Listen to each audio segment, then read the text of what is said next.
Thanks for watching. Don't forget to like, comment, share and subscribe to Mufti Tariq Masood, famous scholar.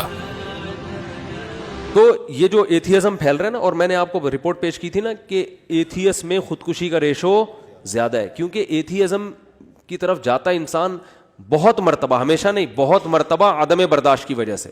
تھوڑی سی پریشانی آئی, اللہ کہاں ہے, اللہ میرے مسئلے کیوں نہیں حل کر رہا, تو پھر وہ اللہ ہے. اللہ پر ایمان کا مطلب وہ اللہ ہے, اس کو اللہ مانا جائے, تو اللہ کا مطلب اختیارات اس کے پاس ہیں, میرے پاس نہیں ہے, تو اپنے حساب سے آپ کو چلائے گا, وہ آپ کے حساب سے نہیں چلے گا. پھر یہ ایتھیسٹ کہتے ہیں دعائیں قبول نہیں ہوتی, دعائیں قبول نہیں ہوتی. آج کل یہ نوجوان لڑکوں کو بہت ہے, یار میں اتنے دنوں سے دعا مانگ رہا ہوں قبول ہو نہیں رہی. تو کوئی اللہ نہیں ہے, سب مولویوں نے لوگوں کو بیوقوف بنایا ہوا ہے. ابے جن مولویوں کے تم کہہ رہے ہو بیوقوف بنایا ہوا, وہ تم سے زیادہ دعائیں مانگ رہے ہوتے ہیں. اگر بیوقوف بنایا ہوا ہوتا وہ نہیں مانگتے, تمہیں کو لگایا ہوا ہوتا دعاؤں پہ انہوں نے. لیکن وہ جب دعا مانگتے ہیں ان کو قبولیت سے کوئی سروکار ہوتا ہی نہیں. ان کا مطلب ہوتا ہے اپنی فائل اللہ کی عدالت میں فائل کر دینا, اپنے ڈاکومنٹس اللہ کی عدالت میں جمع کرا دینا. یار تسلی اللہ کو بول دی ہے, اب جو ہوگا صحیح ہوگا. یہ تو اس لیے دعائیں مانگتے ہیں. یعقوب علیہ السلام ساری زندگی دعائیں مانگتے رہے, اللہ اولاد ملا دے, اولاد ملا دے, اولاد سے میری ملاقات کرا دے, میرے بچے کو محفوظ فرما لے, ہے نا. دعائیں مانگتے رہے, دعائیں مانگتے رہے. آنسر کیا آیا, دوسرا بچہ بھی گم گیا. یہی ہوا نا, بنیامین جو دوسرا بیٹا تھا وہ بھی بھائیوں نے یہ کہا کہ وہ بھی. تو اب کیا کہہ رہے ہیں, فصبر جمیل, صبر کروں گا اور صبر میں بھی جمال پیدا کروں گا. جمال کا مطلب خوبصورت صبر ہوگا. علماء کہتے ہیں صبر کی دیر آر ٹو ٹائپس آف صبر. ایک صبر یہ ہوتا ہے کہ آدمی واویلا تو نہیں کرے, نافرمانی تو نہیں کرے, لیکن ٹینشن سے منہ سے اور یوں ہی بنا رہے ہیں, کیا ہے نہیں ہو, بس منہ سے نکل نہیں رہے الفاظ ہیں کہ ٹھیک ہے صبر کریں گے, کیا کریں, مقدر میں یہی لکھا ہوا تھا. ایسا ہوتا ہے نا, جیسے آپ بولیں کہ یار ماشاء اللہ آپ کیا گھر میں حالات کیسے, صحیح چل رہے ہیں, بس کیا کریں, دنیا مسافر خانہ ہے, مفتی صاحب سے بیان میں سنا تھا, بس کیا ہے, ٹھیک ہے اللہ ہے بھائی, ٹھیک ہے, جب اس کا حکم ہوگا تو سن لے گا ہماری بھی دعا. اس کو کیا کہتے ہیں, اونلی صبر. اس کو کیا کہتے ہیں, اونلی صبر. چلو گناہ نہیں کر رہا کم بخت, اللہ کا انکار نہیں کر رہا, کوئی حرام کام نہیں کر رہا. اور ایک ہوتا ہے صبر جمیل, ایسا صبر کے ہٹو بچو ہو جائے جیسے ایوب علیہ السلام نے کیا. وہ صبر یہ ہوتا ہے کہ ذرہ برابر اپنے ایٹیٹیوڈ سے اور اپنی زبان سے شکایت نہ جھلک رہی ہو. جیسے ہمارے حضرت نے غربت میں فرماتے ہیں کہ جو میں صبر نہیں کرتا تھا کیونکہ مجھے ڈر لگتا تھا گناہ نہ ہو جائے. اللہ کہے گا صبر تو مصیبتوں پہ کیا جاتا ہے, تجھے مصیبت کہاں پہنچی ہوئی ہے, بلکہ میں اپنے آپ کو کیا سمجھتا تھا, بادشاہ ہوں, اس لیے میں لوگوں سے الگ رہتا ہوں. تو اس کو سرے سے مصیبت سمجھ ہی نہیں رہے ہیں, بلکہ کیا کہہ رہے ہیں, صبر جمیل. کیا کرنا ہے, ایسا صبر جس میں کیا ہو, جمال ہو. اور لا تیأسوا من روح اللہ, اے میرے بچوں اللہ کی رحمت سے نا امید مت ہو. اعلم من اللہ ما لا تعلمون, میں اللہ کے بارے میں وہ کچھ جانتا ہوں جو تم نہیں جانتے. رو بھی رہے ہیں. اب آپ کہہ سکتے ہیں جب اپنے عمل سے بھی شکایت نہیں کرنی, زبان سے بھی, تو پھر رو کیوں رہے ہیں؟ یہ غیر اختیاری ہے, اس پہ کوئی پکڑ نہیں ہے, اور یہ آپ کے دل کے زندہ ہونے کی دلیل ہے. کیونکہ رونا بھی نہیں آ رہا بچے کے گمنے میں, اس کا مطلب آپ کے سینے میں دل ہی نہیں ہے. پھر تو قربانی نہیں ہے نا. اتنا غم تو ہوگا تو غم زدہ ہوں گے نا. اگر مثلا کوئی آدمی بچہ گم گیا اور اب یہ گھوم رہا ہے آرام سے, کہہ رہا بچہ گھوم گیا, صبر جمیل کریں گے, کچھ بھی نہیں ہے, تو یہ صبر جمیل نہیں, اس کا مطلب یہ اس کا بچہ تھا ہی نہیں. حقیقت اپنا بچہ ہوتا تو اتنے مزے سے نہیں گھوم رہا ہوتا. ٹینشن یہ نیچرل ہے, آنکھیں بھی بہیں گی, غم بھی ہوگا, ٹینشن بھی ہوگی. زبان سے جو چیز غیر اختیاری ہے اس پہ پکڑ نہیں ہے. ہمارے نبی کی نواسی کا انتقال ہوا آپ کی گود میں, آپ کے آنکھوں سے آنسو ٹپکنا شروع. صحابہ نے عرض کیا یا رسول اللہ آپ تو صبر کی تلقین کرتے ہیں, تو آپ نے کیا فرمایا, آنکھیں بہہ رہی ہیں, دل غم زدہ ہے. یہ یعنی مطلب یہ کہ یہ دو چیزیں ہمارے اختیار میں, نہ آنکھوں کو روک سکتے ہیں نہ دل کو غم زدہ ہونے سے روک سکتے ہیں. زبان وہی کہے گی جس پہ اللہ راضی ہے. زبان کہہ کے کہ جو اللہ کا حکم تھا، ما قدر اللہ، جو اللہ کے فیصلے ان فیصلوں پر راضی. لیکن جب اس ٹائپ کا صبر ہوتا ہے نا جو غیر اختیاری، تو وہ اعتدال سے ہوتا ہے. یعنی اس ٹائپ کا جو غم ہوتا ہے نا وہ اعتدال سے ہوتا ہے. اس میں آنسو بھی نکلتے ہیں، دل بھی غمزدہ ہوتا ہے. آج کل جو غم ہو رہے ہیں نا، جس طرح سے چیخنا پیٹنا، ہاں وہ میرے ساتھ یہ ہو گیا، گھر میں دیکھو نا کیا ہو رہا ہے. روزگار آپ گئے کہیں جاب کی تلاش میں، نہیں ملی جاب، انٹرویو میں فیل ہو گئے، باہر نکل کے چیزیں توڑ رہا پھوڑ رہا ہے، بیگم کا فون آ اس کو گالیاں دینا شروع کر دیں. یہ غیر اختیاری نہیں ہے، یہ کیا ہے؟ بولو، اختیاری. ہمارے جاننے والوں میں کسی کے بھائی کا انتقال ہو گیا، بھائی کو بھائی سے بڑی محبت تھی، جب دفنانے میں نا وہ کیا کر رہا ہے، اپنے بھائی سے بڑی محبت، حادثے میں انتقال ہو گیا، قبر کے پتھر سے سر اپنے پھوڑ رہا ہے. ہمارے امام صاحب نے اس کو پکڑا، بھائی تیرا سر پھٹ جائے گا، کیا رو رہا ہے، چیخ رہا ہے. قبرستان میں وہ جو سلیبیں ہوتی ہیں نا جو رکھی ہوئی، ان پہ سر مار رہا ہے اپنا جا کے. یہ لوگ تو کہیں گے ماشاءاللہ بڑی محبت ہے، لیکن یہ بے صبر ہونے کی دلیل ہے. رو بھائی پابندی. یہ جو بالکل حواس باختہ اور رونا اور چیخنا اور یہ وہ جو ہمارے گھروں میں آج کل میتوں میں ہوتا ہے، اور مسئلہ ہو گیا تو چیزیں اٹھا کے پھینک رہا ہے اور اس کو سمجھتے ہیں کہ میں اپنا بس غصہ نکال رہا ہوں، تو یہ گدھے ہونے کی تو دلیل ہو سکتی ہے. میرے بھائی، میں اس کو نہیں کہہ رہا، وہ تو بیچارہ غمزدہ تھا، اللہ تعالیٰ اس کے غم کو دور کرے، لیکن یہ شریعت میں پسندیدہ کام نہیں ہے. میتوں پہ چیخنا، میتوں سے لپٹ کے پاگلوں کی طرح رونا، وہ بھائی بس رو آپ، جو اللہ نے آپ کو پرمیشن دی. اور یہ رونا اچھی علامت ہے، کیونکہ یہ محبت کی دلیل ہے. اور آپ صلی اللہ علیہ وسلم نے ایسے موقع پہ یہ بھی فرمایا کہ یہ اللہ کی وہ رحمت ہے جو اللہ نے اپنے بندوں کے دلوں میں رکھ دی ہے. اسی محبت کی بیس پہ تو حقوق ادا ہوتے ہیں. اتنی بھی نہیں ہوگی تو پھر حقوق تھوڑی ادا ہوں گے. سمجھ میں نہیں آ رہی تو رہنے دو. اچھا آ رہی ہے الحمدللہ. تو بات کیا چل رہی تھی؟ صبر. ہاں، یعقوب علیہ السلام دعائیں مانگ رہے ہیں میرا بیٹا مل جائے جہاں وہ اچھی حالت میں ہو. اور دعا قبول کیسے ہو رہی ہے؟ دوسرا بچہ بھی گم گیا. اب آج کل کوئی یونیورسٹی اور کالجز کے لڑکے ہیں، ان کو اتنے بڑے بڑے غم نہیں پہنچتے.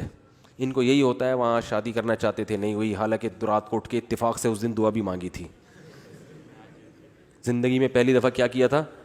دعا مانگی تھی. دانت برش سے صاف کر لیے تھے، گٹکے اور چرس کی بدبو ختم کر کے اللہ سے دعا مانگی تھی. اس دن پی بھی نہیں تھی ہم نے.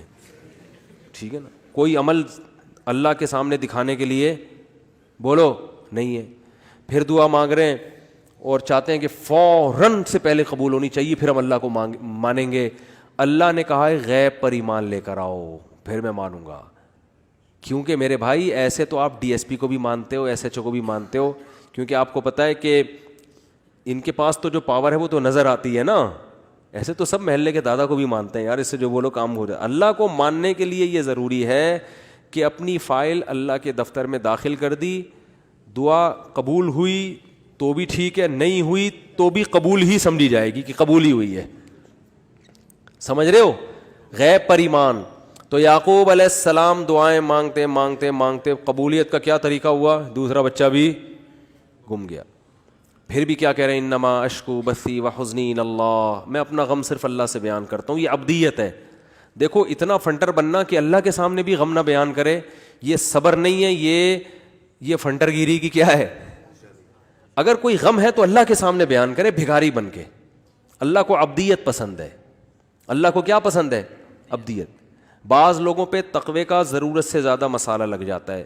اب وہ بیمار ہیں تو اللہ سے بھی نہیں کہہ رہے ہیں بیمار، وہ کہہ رہے ہیں میں تو بالکل ٹھیک ٹھاک فٹ فاٹ. تو اللہ سے نہیں، اللہ کے سامنے تو اللہ کو کیا پسند ہے؟ عارضی. تھوڑی بیماری ہو اللہ سے کہے اللہ یہ تھوڑی ہے مگر تو نے تو تھوڑی بیماری دی مگر میں اتنا کمزور ہوں، مجھے یہ تھوڑی بھی بہت ہے، اس کو بھی ختم کر دے.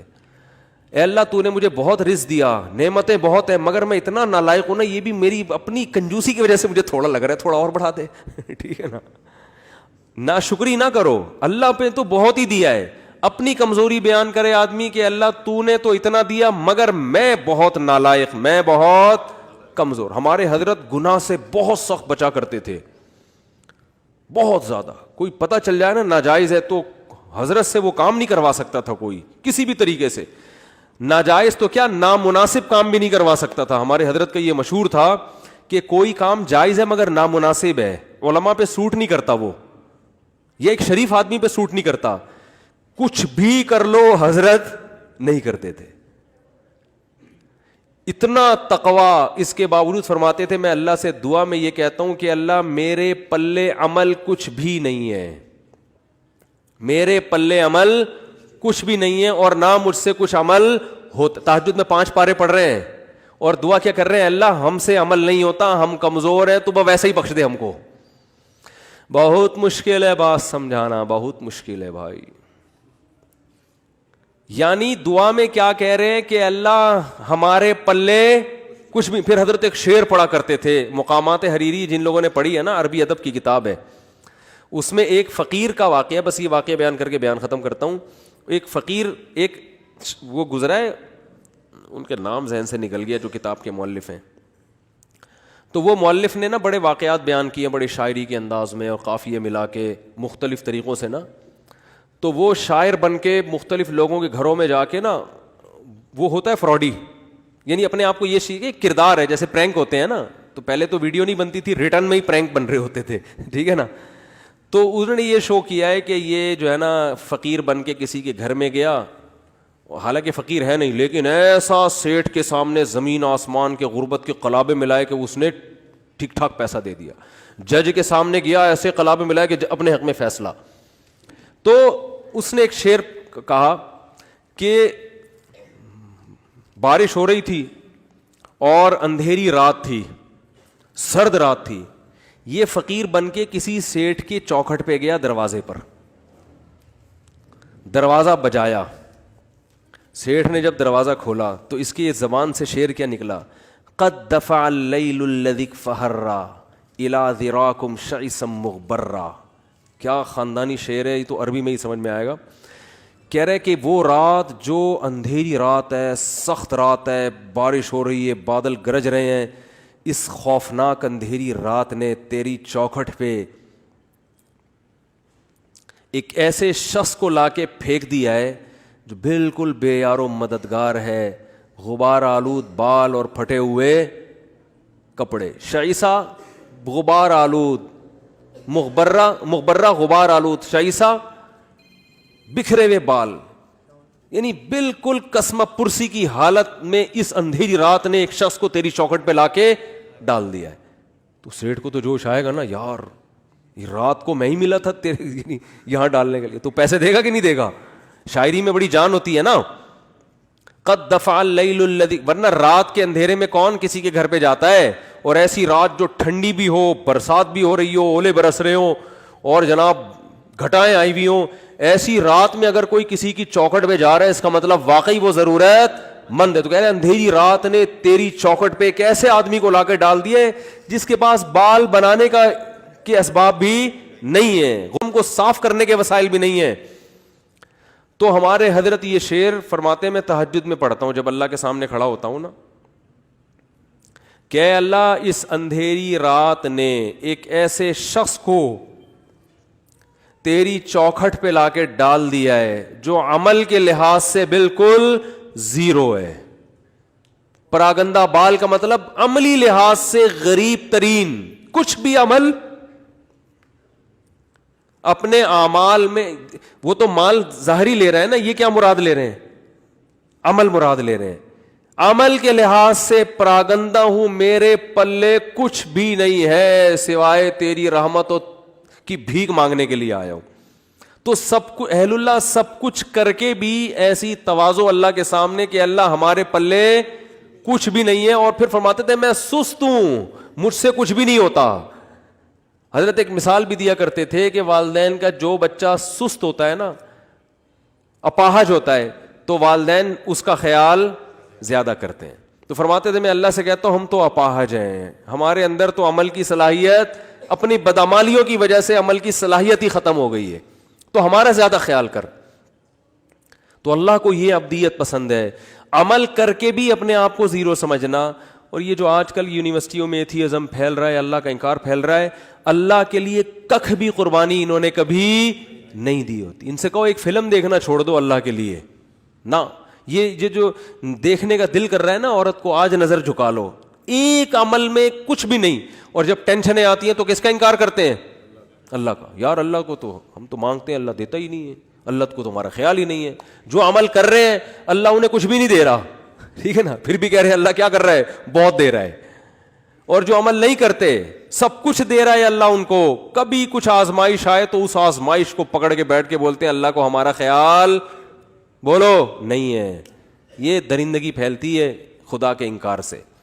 تو اب میں وہ بتاتا ہوں کہ وہ جب ان کو دعائیں قبول بھی نہیں ہو رہی تو مانگ کیوں رہے ہوتے ہیں وہ, جب اہل اللہ کی دعائیں قبول ہی نہیں ہو رہی تو سوال پیدا ہوتا ہے پھر مانگ کیوں رہے ہیں. حضرت یعقوب علیہ السلام کو چاہیے تھا نا 1-2 سال تک بچہ مانگتے نہیں ملتا تو کہتے چھوڑو یار کوئی اور کام کرو, اللہ تو دیتا ہے ہی نہیں. ہونا چاہیے تھا نا ایسا. وجہ اس کی یہ ہے کہ نبی صلی اللہ علیہ وسلم نے فرمایا کہ انسان جب دعا مانگتا ہے نا تو اللہ اس کی دعا قبول کرتا ہے, ہر دعا. فرمایا لیکن ایک وقت آتا ہے جب انسان کہتا ہے کہ اللہ میں مانگ مانگ کے تھک گیا مگر تو دعا قبول نہیں کرتا. جب یہ لفظ کہتا ہے تو پھر اللہ قبول کرنا چھوڑ دیتا ہے. اچھا یہ لفظ کہتا کیوں ہے؟ اس لیے کہتا ہے نا کہ اس کو قبول ہوتی بھی نظر نہیں آتی. تو اللہ کے نبی نے فرمایا کہ جو نظر نہیں آ رہی نا قبول ہوتی ہوئی وہ ساری ہو رہی ہوتی ہیں, لیکن جب دل میں یہ خیالات آنا شروع ہو گئے اب قبول ہونا بند. تو اللہ قبول کر رہا ہے لیکن وہ اپنے حساب سے کر رہا ہے. وہ یعقوب علیہ السلام کے بیٹے کو چھڑوا کے اور پھر دوسرا بھائی بھی چھڑوا کے وہ آپ کو آزما رہا ہے کہ ابھی بھی مانگتے ہو کہ نہیں مانگتے. جب اللہ نے دیکھا آزمائش میں کامیاب تو اللہ نے بادشاہ بنا کے ملایا, ٹھیک ہے نا.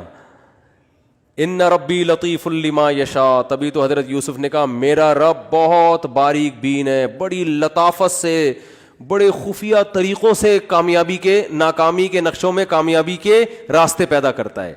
دنیا تو مسافر خانہ ہے بھائی, تو ٹینشن میں بھی سب کچھ صحیح ہو جائے گا آپ کا. اور آپ دعا مانگ رہے ہیں اللہ یہ والا کام میرا ہو جائے, نہیں ہو رہا, یہ والا کام میرا ہو جائے. ہمارے حضرت فرمایا کرتے تھے اہل اللہ کو تو اس سے غرض ہی نہیں ہوتی کہ قبول ہو بھی رہی ہے کہ نہیں ہو رہی. وہ تو کہتے ہیں بس اللہ کے سامنے ہاتھ اٹھانے کی توفیق مل رہی ہے, دعائیں مانگنے کی مل رہی ہے, بس سیٹ ہے, بس یہی ہے, یہ ہمیں یہی چاہیے, باقی اللہ تیری مرضی, تو دے نہ دے, کیونکہ اصل تو کیا ہے آخرت ہے, وہاں تو ہم سے خوش ہو جائے گا, بس یہی کافی. تو فرماتے ہیں ان کے ہاں تو دعا خود مطلوب ہے. اس کی مثال دے کے بیان ختم کرتا ہوں. دیکھو آپ کو کسی سے عشق ہو گیا, آپ کو کسی سے کیا ہو گیا, خدا نخواستہ عشق ہو گیا, آپ بات کا بہانہ تلاش کرتے ہو کہ نہیں کرتے؟ شرما رہے ہیں. چلو میں کہتا ہوں اگر ہو گیا, ابھی تو میں نے سب کو لپیٹ دیا تھا نا, تو ابھی کوئی بھی یوں نہیں کر رہا, یوں کوئی بھی نہیں کر رہا, سب بیٹھے ہوئے کہ پکڑے جائیں گے. تو اگر کسی کو عشق ہو جائے تو محبوبہ سے بات چیت کا بہانہ تلاش کرتا ہے کہ نہیں کرتا؟ تو اس بہانے میں بعض دفعہ یہ ہوتا ہے کہ یار کوئی بات ہو تو میں کروں بھی نا, ورنہ اگلا بولے گا بلا وجہ, تو آپ پھر کوئی ریکویسٹ کر دیتے ہیں کہ وہ دیکھیے وہ میں نے آپ کو اصل میں کال کی تھی, وہ آپ کے والد صاحب اس میں ایک پولیس آفیسر ہیں, تو میرے بھائی کا تھوڑا سا کام اٹکا ہوا ہے, وہ اگر ہو جائے تو کتنا اچھا ہوگا, کہتے ہیں نا. تو اصل میں یہ مقصد ہی نہیں ہوتا کہ بھائی کا کام اٹکا ہوا ہے وہ ہو جائے, یار کسی بہانے کو بات تو ہو. ٹھیک ہے, کیا خیال ہے؟ اور لڑکی کو عشق ہو جائے اس کا بھی یہی حال ہوتا ہے, وہ بات کرے, کوئی بات ہونی چاہیے. اب اس کو پتا ہے کہ سامنے والا فضول بات نہیں کرتا, تو وہ پھر بات میں کیا کرے گی, وہ کوئی کام لگا دے گی. ایک مسئلہ پوچھنا ہے آپ سے, میرے سے عشق ہوتا نہیں ہے, ایک مثال دے رہا ہوں. اگر کسی مولاناؤں سے آج کل عشق مارکیٹ میں کیا ہے, شارٹ ہے, مولاناؤں سے نہیں ہوتا کہیں. لیکن اگر ہو جائے تو مولانا سے مسئلہ پوچھے گی, مسئلے کا جو جواب ملے گا اس کی طرف توجہ نہیں ہوگی. ابے جو بھی جواب ہے جائز ہے ناجائز ہے بھاڑ میں جائے. دوسرا مسئلہ, تیسرا مسئلہ, ایسا ہوگا کہ نہیں ہوگا؟ ڈاکٹر سے علاج کرائے گی, کسی ڈاکٹر سے عشق ہو گیا تو نہ کوئی نزلہ ہے نہ زکام ہے کھانسی, ویسے جا کے مشورے لینا شروع کر دیتی ہیں کہ ڈاکٹر صاحب اگر زکام ہو جائے سردیوں میں تو اینٹی الرجی کون سی زیادہ صحت کے لیے مناسب ہے؟ ڈاکٹر کہے گا ریجکس کھا لو, اس میں تو نیند ہوتی ہے. ڈاکٹر یہ سمجھ رہا ہوتا ہے شاید اس کو معلومات چاہیے, او بھائی ان کو معلومات نہیں چاہیے, ان کو آپ سے بات کرنے کا بہانہ چاہیے. ریجکس گئی تو بالکل اہل اللہ کی یہی حالت اللہ کے ساتھ ہوتی ہے. اللہ دعا قبول کر نہ کر وہ تیرا مسئلہ ہے. ہم مانگیں گے تو اس لیے تاکہ قبول ہو جائے, تو ہم تو بندے ہیں. لیکن ایک بہت بڑا مسئلہ یہ ہے کہ ہم تو تجھ سے بات کرنا چاہتے ہیں, جب تجھ سے ہم بھیک مانگتے ہیں کہ یہ مسئلہ حل کر دے، یہ مسئلہ حل کر دے، ہمیں مزہ بہت آتا ہے اس میں. ہمارا رابطہ کس سے ہو جاتا ہے؟ اللہ سے. اور مزہ اس لیے آ رہا ہوتا ہے کہ ہمیں پتہ ہے اللہ کو مزہ آ رہا ہے، اللہ خوش ہو رہا ہے کہ میرے سے بھیک مانگتا ہے یہ. تو بس یہی بہت یہ ہو گیا بس، صحیح ہے نا. اب وہ قبول ہو جائے ٹھیک ہے، نہیں ہے تو بھی ٹھیک. تو جب تک میرے بھائی اس اسٹیج پہ نہیں پہنچتے نا، مزے کی زندگی نہیں ہوگی. مزے کی زندگی اسی میں اللہ کی عدالت میں مقدمہ دائر کر دیا، اللہ یہ کہا. ہاں ایسا نہ ہو کہ اب اللہ سے یہ کہنا شروع کر دیں کہ اللہ قبول کر، تیری مرضی، قبول نہیں کر تیری مرضی، ہم تو ویسے ہی مانگ رہے ہیں. حدیث میں آتا ہے ایسا نہیں. جب اللہ تو کرے گا وہی جو اللہ چاہے گا. آپ نے غلام بن کے مانگنا ہے کہ اللہ قبول کر دے، یہ چیز مجھے چاہیے تو دے دے. ٹھیک ہے نا. ایسے نہیں مانگیں کہ اللہ یہ مجھے روزگار مل جائے تو اچھا ہے، نہیں ملے تو تیری تقدیر ہے. تو یہ دعا نہیں ہوئی نا، پھر یہ تو ویسے ہی اللہ کی تقدیر ہے بھائی. تو آپ نے تو مانگنا ہے اللہ میرے رزق، مجھے کشادہ رزق حلال نصیب فرما دے، اے اللہ میری اس بیماری کو ٹھیک کر دے. تو بس وہ بات سمیٹ دوں کہ اللہ نے کیا فرمایا، جس حال میں ہو اس خوش فہمی میں مت رہو کہ مستقبل میں یہ حال ہوگا. تو اس کا کیا طریقہ ہے کہ پھر عمل کو فوکس کرو تاکہ مستقبل میں حالت اگر یہ تو ہے تو آخرت کے بارے میں، لیکن دنیا پہ بھی صادق آتی ہے کہ اگر مستقبل میں حالات خراب بھی ہوئے تو اللہ کی طرف سے تسلیاں ملیں گی. اللہ تعالیٰ سمجھنے کی عمل کی توفیق عطا فرمائے.